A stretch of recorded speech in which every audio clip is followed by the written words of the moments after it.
My name's Israel Haas. I'm the loudmouth of the event today, aka MC. I'm the director at the Great River Road Visitor and Learning Center at Freedom Park in Prescott, Wisconsin. And I'm also on the board of directors for the North Woods and Waters of the St. Croix National Heritage Area. So I'm always proud when I get to say my titles because I don't think anybody has a longer title than what I have. So if you do, put it in the chat and we'll have a little duel. But you can see my park behind me and the waters of the St. Croix underneath the bluff meeting the Mississippi. It's a beautiful day here. This is obviously a little earlier in the morning a few years ago. So glad to have you guys all here today. Just wanted to share a little bit about North Woods and Waters as we begin our webinar. These are going to be 2 power-packed hours. We are going to give you a little break in between, but as we start moving forward on our webinar today, I want to share with you a little bit about North Woods and Waters of the St. Croix Heritage Area. What we do here at this organization is promote the natural, cultural, and historic resources of the St. Croix River watershed. How many square miles does that represent? Gold stars to people who can guess it. Put it in the chat. I'll give 2 seconds. 8,000 square miles of power as we think about the North Woods and Waters potential here. And what we are hoping to do here, our goals, overarching, really are 3 big goals. And they are big, okay? Because we have a big watershed, we have a lot of power to harness, and we have a lot of people to connect. We are, 1, creating sustainable economic opportunities, okay? So that's why we're gathered here today. We want to mobilize this. We want to harness this power. This isn't just about tourism. This is about creating a space where people want to buy a house, build a house, start a business, grow a family, throw a party, create an event, start something new. Okay, that's what we are trying to do here as part of North Woods and Waters. We are also in order to do that, connecting the region. It's a big area. 8,000 square miles is a lot of geographical space.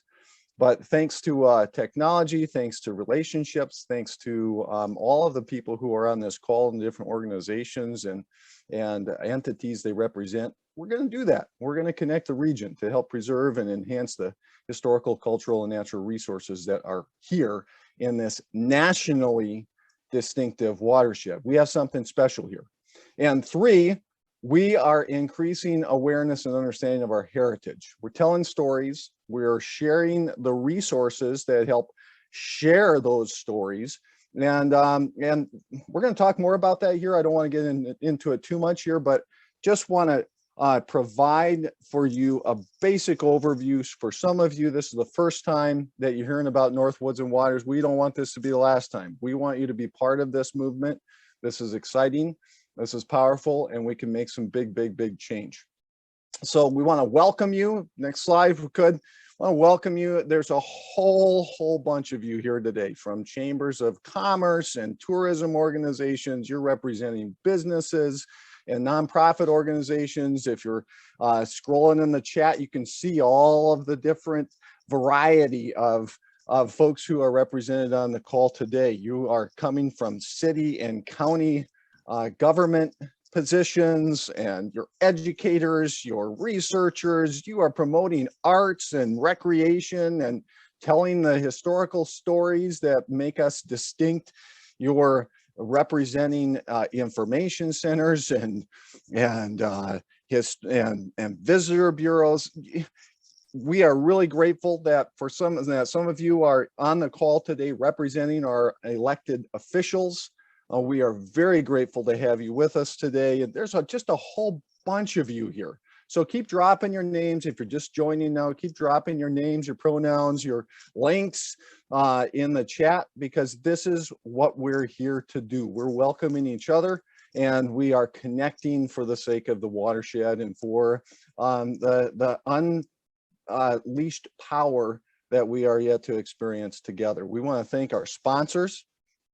We have economic development organizations who are critically important to the future of this region. We have tourism organizations who are promoting the unique assets that we have here. We have nonprofit organizations who are doing phenomenal work here in the region. And we want to thank our speakers today. Nicole Lalum is here, and she's going to be sharing with us a little later in our webinar about the potential for leveraging tourism resources from her role in Explore Minnesota. And we have George. You ready? Okay, this was the 3 gold star opportunity here. I'm going to nail it. I'm going to nail it. George Sugros, who is here representing Tourism Wisconsin in his role as the Executive Director of the Wisconsin Arts Board. So he's going to be sharing with us as well, and we're really excited to hear from them. We have a couple of other speakers who are going to be sharing during the first part of our program. Marty Harding, who is our chair of North Woods and Waters, and Melanie Kleiss, who's the vice chair of the board. And so they are going to be sharing some really exciting stuff. We want to thank you for all the time that you put into preparing the presentation and for being with us this morning. Here's what we're going to cover. Here's our agenda for today. We're going to cover, we're already starting to do some introductions and welcome. We're going to talk about the benefits of the National Heritage Area. We're going to open it up because we don't want to just lecture at you today. We don't want you just to sit there and have to listen and listen. We want to listen to you. Okay, so this is going to be a very, very important part of our conversation. So pay attention to what Marty and Melanie have to say during during their talk in just a few minutes, because we want to hear from you as you respond to that. Okay, so that's going to be really critical. And then we want to talk about what this is going to take to make designation. This is national designation a reality. Okay, wondering what that is?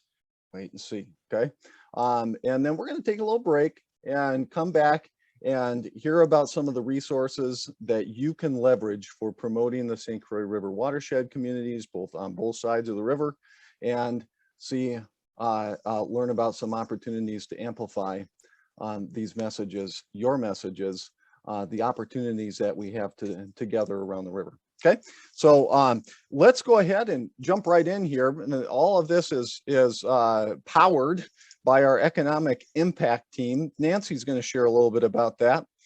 So Nancy, I'm going to pass the baton to you. You can share a little bit about our economic impact team and what we've been up to. Good morning. I'm Nancy Hoffman with the Chisago County HRA EDA, and also the treasurer on the North Woods and Water. And I guess I'm chairing the economic impact team as well. It's been a lot of fun. It actually started a year ago with the 2021 Harnessing the Power. And after the meeting, we asked people if they wanted to be involved in joint marketing.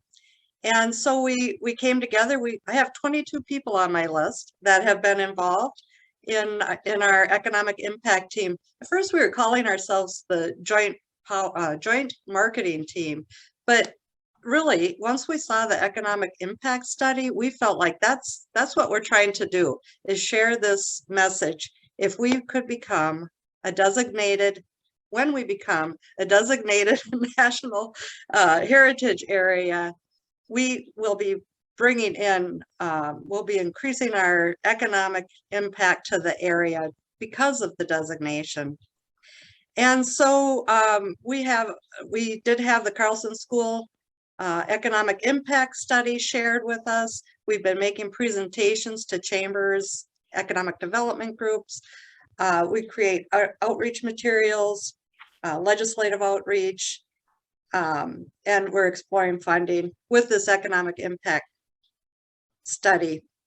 Some of the things that we had decided early on is that we want to be a committee of the North Woods and Water. We'll work on organizational structure a little more as time goes on, but our short-term goal is to gain that National Heritage Area designation. Our long-time goal is really to push the resources to various organizations, whether they're tools that we have in place or resources such as we'll hear later on today from the tourism organizations, if we can help get that information out and market together, we'll be that much farther along. So after we have our presentations today, and if you think this is exciting and want to join us, just let me know and we'll add you to our team. We don't meet too much, we meet just enough. So please let me know if you'd like to be a part of it. It's a lot of fun and we could do a lot of things with this 8,000 acres of space that we have so many riches and so many things to explore. So I will leave it at that. Thank you. Thanks, Nancy, and thanks for all you do behind the scenes organizing us. We are so grateful. And just like Nancy said, we'd love to have you be part of this. You could bring tremendous resources and help leverage the influence of Northwoods and Waters for your community, your region, your company, your business, your organization. So info@northwoodsandwaters.org, info@northwoodsandwaters.org, and you can jump in and be part of that.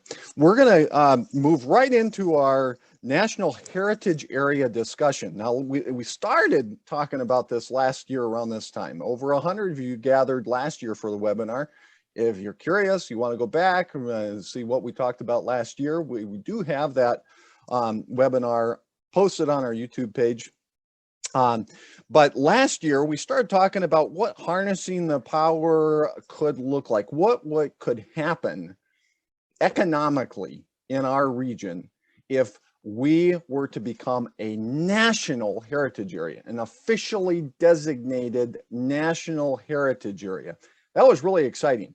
But what it led to was some metrics here that we're going to talk about in just a second here. Marty and Melanie are going to share about the economic impact of this National Heritage Area designation. So I'm not going to say anything more about that. I'm going to let them introduce themselves and lead us right in that topic. Now, here's where you need to start paying attention, because we're going to need all this kind of information as we follow up in our discussion. Okay, so exciting stuff happening here. Marty, Melanie, take it away. So there's going to be a quiz, Israel. Is that what you're going to do to folks? You never can't get know. offline You never unless know. they pass it. Hey, anything could happen. That's right. So I'm Marty Harding. I have the honor of chairing this organization and learning every day about this region that we call home.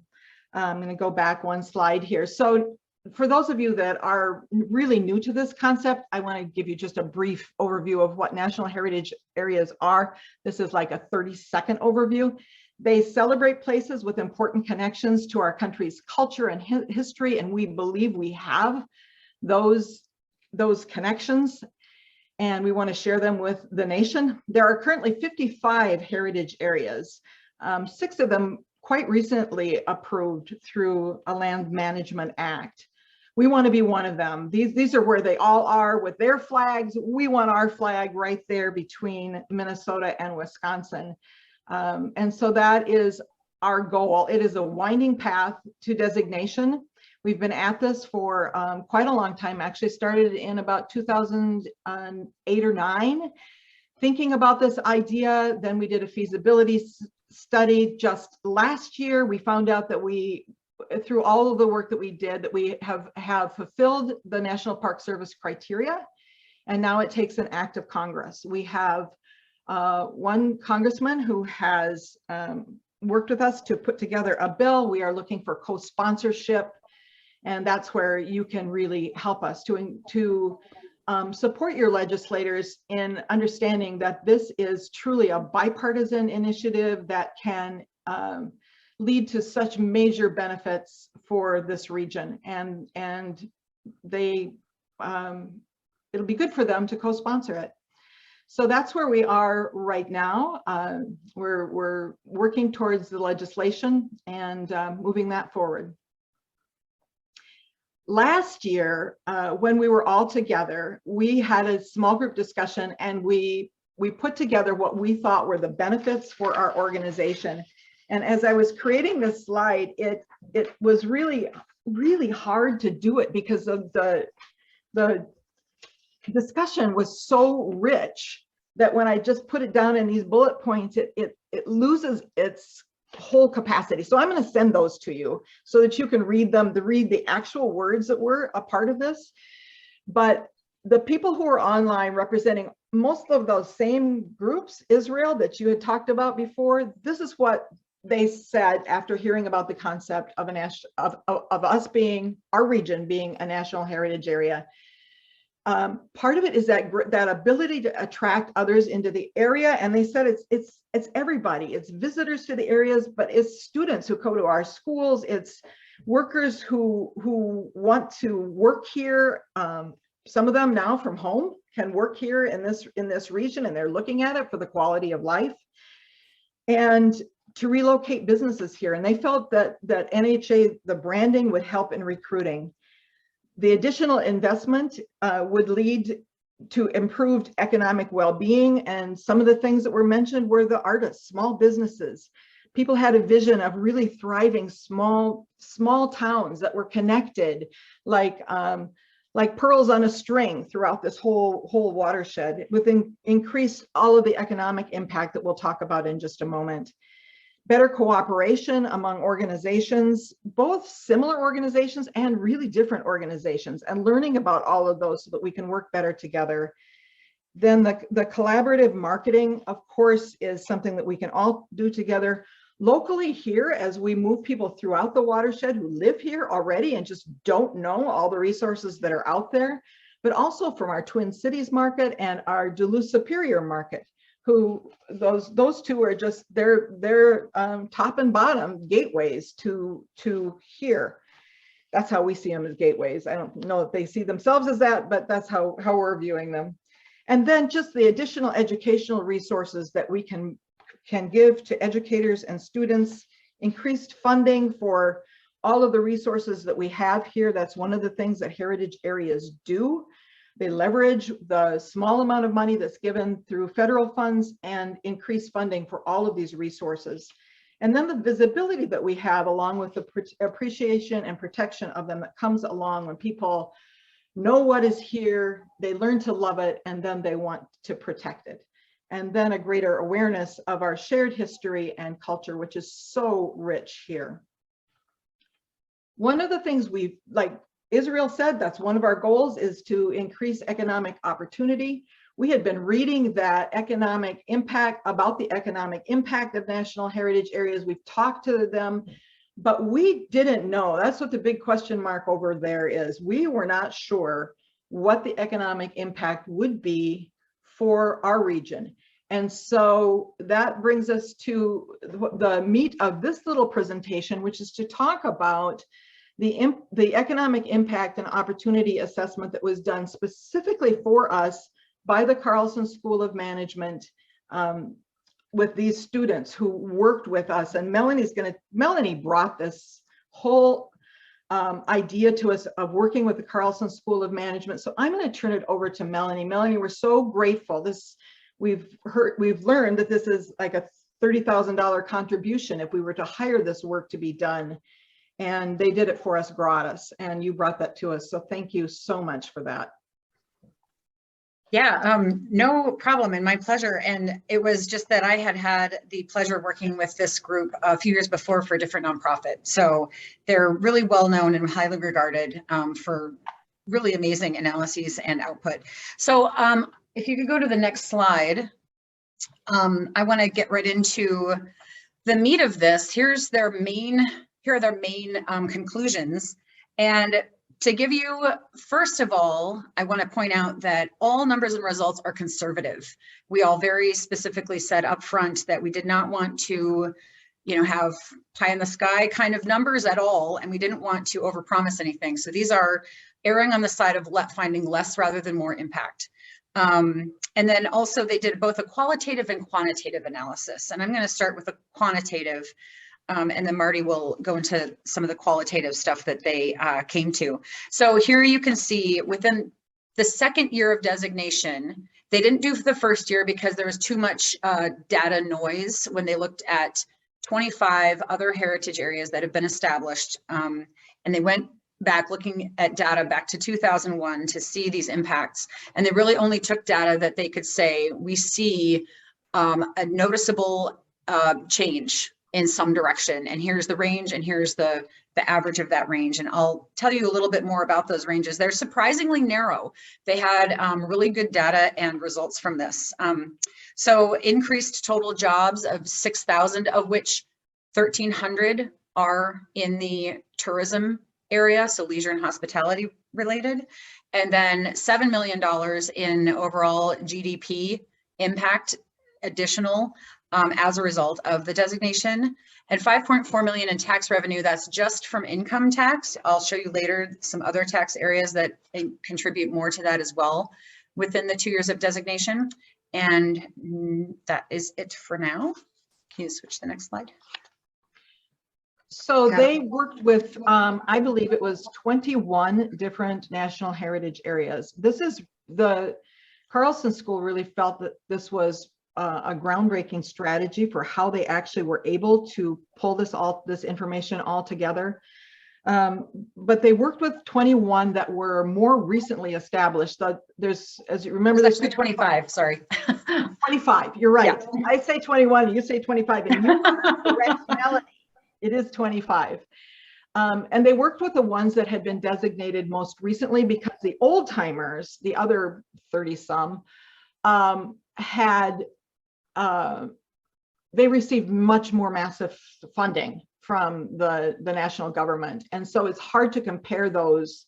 They wanted to compare ones that were like size. So they were looking at Midwest or ones that were like us, and then looking at the ones that didn't receive such a huge cash infusion. And so you can see that what they found out is precisely what you had said last time that you thought the heritage area could do for you. This is what actually did happen in the communities that are out there. They were able to restore their resources. They found support, the financial contributions provided support for local workers and small businesses.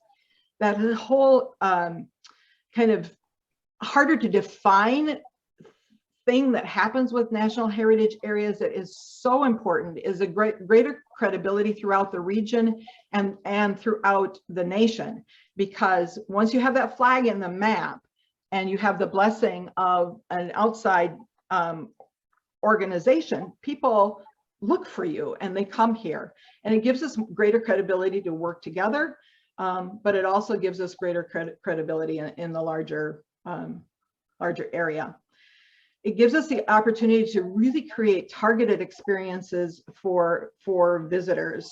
And we have Alyssa Otten on the line with us, who is working with the Chisago Lakes Visitors Bureau, who has a lot of experience in thinking about those targeted experiences and how you create them for visitors to draw people through a area and create these experiences for them. And it brings history to life, which if you visited any historical place, a museum, even if you've read about the history, you know about the history, when you're there, boy, it makes a big difference. It makes a huge impact on your learning and your children and your grandchildren. So they did a couple of case studies, one with the Abraham Lincoln NHA. That's one example. That is, and you can see where it is, looking for Lincoln is right across the middle. And the middle of Illinois, 43 counties. They have a lot of counties. We have 18. So that's pretty crazy, huh?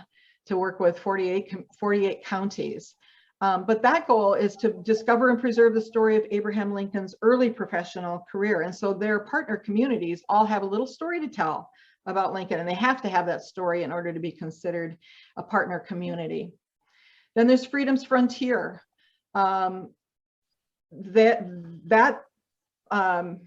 particular NHA with Jim Ogley as the executive director looks at the whole area of the settlement of the frontier, the Kansas and Missouri border disputes, what was happening with the Civil War, 29 Kansas, and 12 Missouri counties. And the interesting thing about Freedom's Frontier, Jim has been really supportive of us and a mentor. And he said, one of the issues that they have now is that there are other counties who want in. They want to be part of the National Heritage Area, and they chose not to be in the beginning, and now they want in. And that is, to me, such an endorsement of a heritage area, because those surrounding counties are seeing the benefits and they want to have it. Now Melanie will talk about the actual data that came out of the study and some of the harder numbers and how they arrived at those.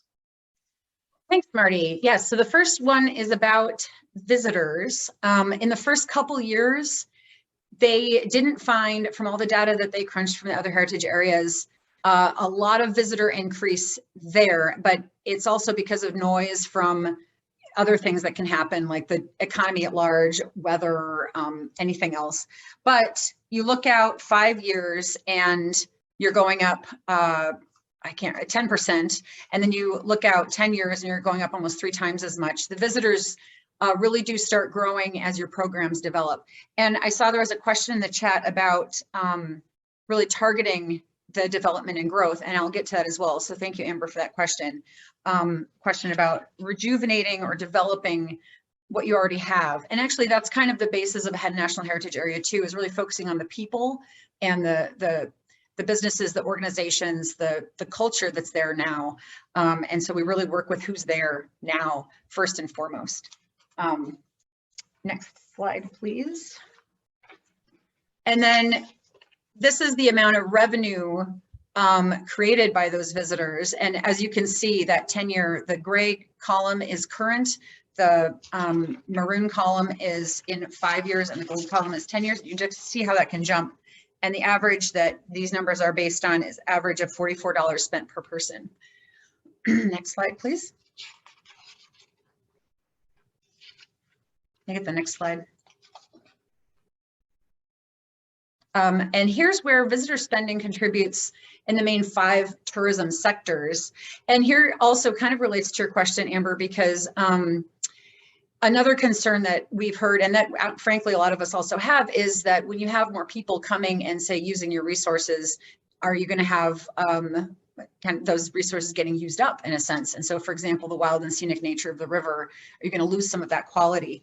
But if you look here, the recreation sector increases the least of all of these. I noticed this recently and thought about it, how that's actually probably a good thing, but we still want to, and we're already working on our social messaging to encourage responsible behavior, and also coordinating with some of our really excellent conservation partners like Wild Rivers Conservancy and the rest of you who focus on that.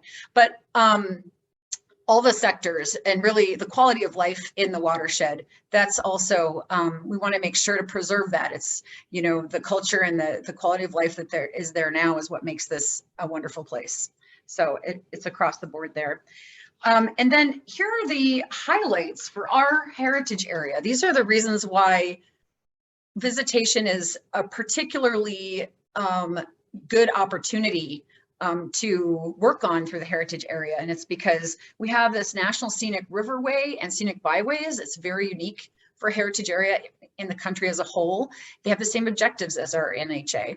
We have proximity to 2 major metro areas, millions of people, and international airports, and we can really collaborate with those areas to promote the region at large. Then there's the historic and cultural significance, from thousands of years of indigenous and Ojibwe history to logging and fur trade history, to the more recent environmental recovery and conservation, and current businesses and how they're operating and how they celebrate where they live.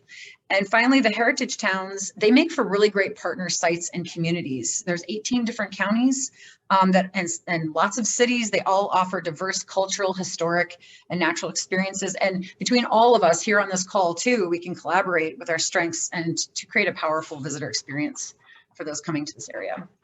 Finally, the NHA itself has these mechanisms to help promote visitation and to work with all of you on this too. The technical assistance in developing and interpreting the heritage story, the awareness building activities like websites, visitor guides, newsletters, and this kind of format, these seminars to pull us all together, which is also with the networking to promote shared learning of lessons and best practices in everything that we do. We can really stop reinventing the wheel every time we have, you know, new events and festivals and stuff like that. Seed money for projects like those events and festivals, and for restoration and interpretive site creation.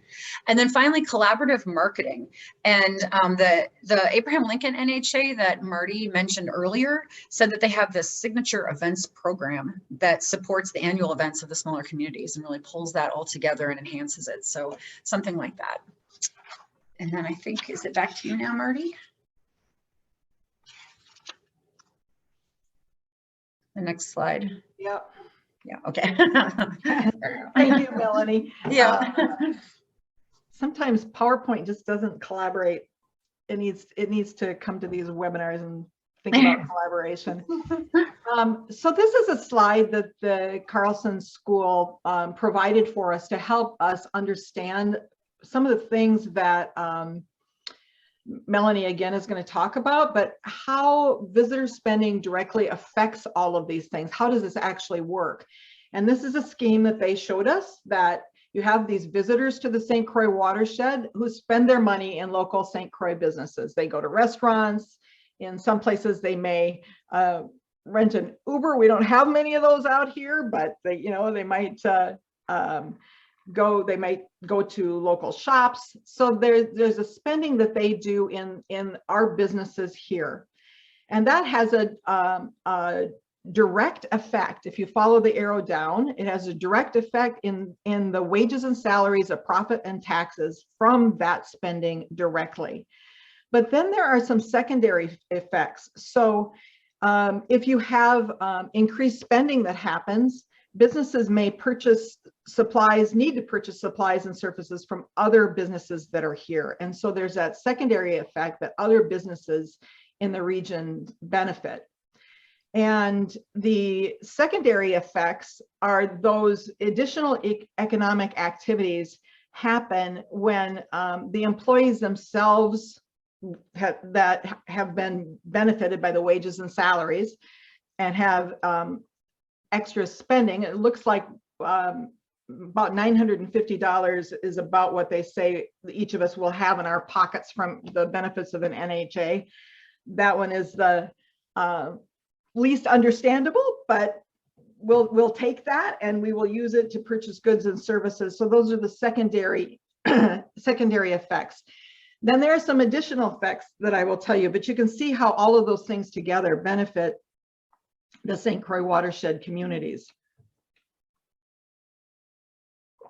And this is where it all happens. I wish I could make that little thing in the middle spin, because that's the multiplier effect of all of this. So there is a small amount of money that you receive in the first. Melanie talked about that visitors may not increase in the first couple of years. And part of that is you don't get the full effect of this until your management plan is done. We have chosen to start to act like a heritage area and do a lot of the things already. So that's going to move us into that much faster, we think, and to be able to get the full amount.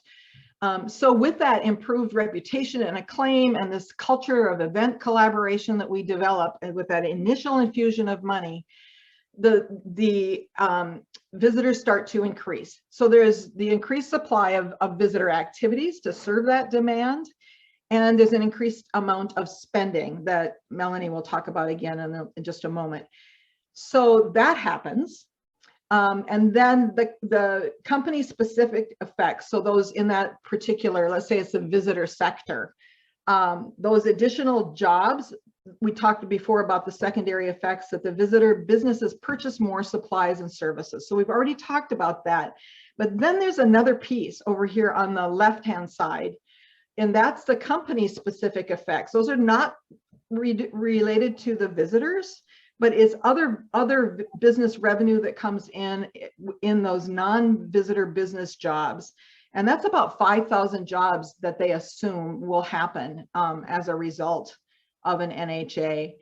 And then the macro effects that happen, the disposable income increase, the aggregate demand for services that happen in the area, and the real revenue that comes in, an additional $7 million in revenue that is projected. There is another part of this, and I know we have someone on from the St. Croix Valley Foundation. St. Croix Valley Foundation has been doing a series of conversations of the Valley around what happens with place, the sense of place, and how that affects a region. And I can't help but believe that when you establish this strong sense of place, that's when you get increased investment, you get businesses that want to relocate, all of that happens. So that's a multiplier of effect that happens with NHA designation. And now I'll just go through some slides here kind of quickly. This is the 6,000 jobs that Marty just mentioned and that I also mentioned at the beginning. That happens by the second year after designation. And keep in mind, again, all these numbers are conservative based on all the data and regression analyses they did from the 25 other existing NHAs. And the range here was 5,800 to 7,100. It's a very narrow range. They took the average being 6,000. So they got some really good data and regression analysis out of this. Can you do the next slide, please? Yeah, I got lost in chat there for a second. There's a robust discussion happening in chat all around. It's all on target. They're not talking about world politics or anything, but it's great. So keep those that chat going. We can all multitask, right? Yeah, and then this is the average increase in income. This is by the current residents in the watershed. It's an average of $950 per year per income earner in the watershed, and that range was 850 to 1,050. So again, a very narrow range. A very reliable result that they got there. And, you know, I just wanted to note too, I found this out a few months ago. I didn't know this history, that national heritage areas were created under the Reagan administration. And the intent was to create the benefits of public land like a national park without the public land ownership and control. So it's completely locally controlled. It stays all the same mechanisms that it's always been, but you have the benefits of public land through this collaboration and all these other mechanisms and benefits that Marty and I have been talking about. So just wanted to put that in there real quick. Next slide, please. And then you have that GDP increase, the gross domestic product of 7 million by the second year after designation. This is per year. And that is the range of 6 million to 7.4 million. So the average is actually 6.7. Next slide, please. And then finally, now this one is the taxes. And on that very first slide, I told you it was a 5.4 million increase within 2 years of income tax. Also within those 2 years is 600,000 estimated corporate tax increase. And then they didn't have, the data wasn't narrow enough for them to really say in those first 2 years, but at 5 years, it does narrow in enough for them to say with confidence that there will be an approximate 1.2 million increase in sales tax. And at the 5-year mark, you're going to have your income and corporate tax. If you remember the visitor rates going up and up from 5 years to 10 years, you can just imagine how that extrapolates out. And those other, you know, when the 5-year mark of visitors is here and the 10-year is there, just kind of imagine how these numbers would grow as well. And I think that wraps us up for now. I just want to say we're so thankful to the Carlson group for this study. It's a groundbreaking study. It's gotten national attention from, you know, we've had some calls from DC about it as well. And the University of Minnesota at large also commissioned last summer a white paper to describe more of the methodology behind the study and the origin story, if you will, behind how they started working on it and then how it worked out. We also have a lot of notes on the formulas and the regression analyses. If you like that kind of thing, we'd be happy to share it with you. Of course, we're not going to subject you all to it now. And, you know, it's gotten all this attention, and this white paper, we're excited to get it soon, because nothing like it has ever been done before. All the other economic studies of heritage areas have been after designation. And so this is the first time pulling together all that data from other heritage areas and really coming up with this really robust and very interesting and enlightening study. So I think that's all I've got. Marty, did I miss anything? No, thank you. Thank you so much for that. It's really been exciting, and having this, so we've been trying to work with our legislators all along and get support. And that's another benefit of having this economic impact study, is that it has opened the doors for us to talk with all of our congressional designations. So we have met with all of them now and shared the results of the study. And so it's really been, you know, you talk about a multiplier effect. It has had that. The study itself has had that for us. And so we're really grateful to them for what they did.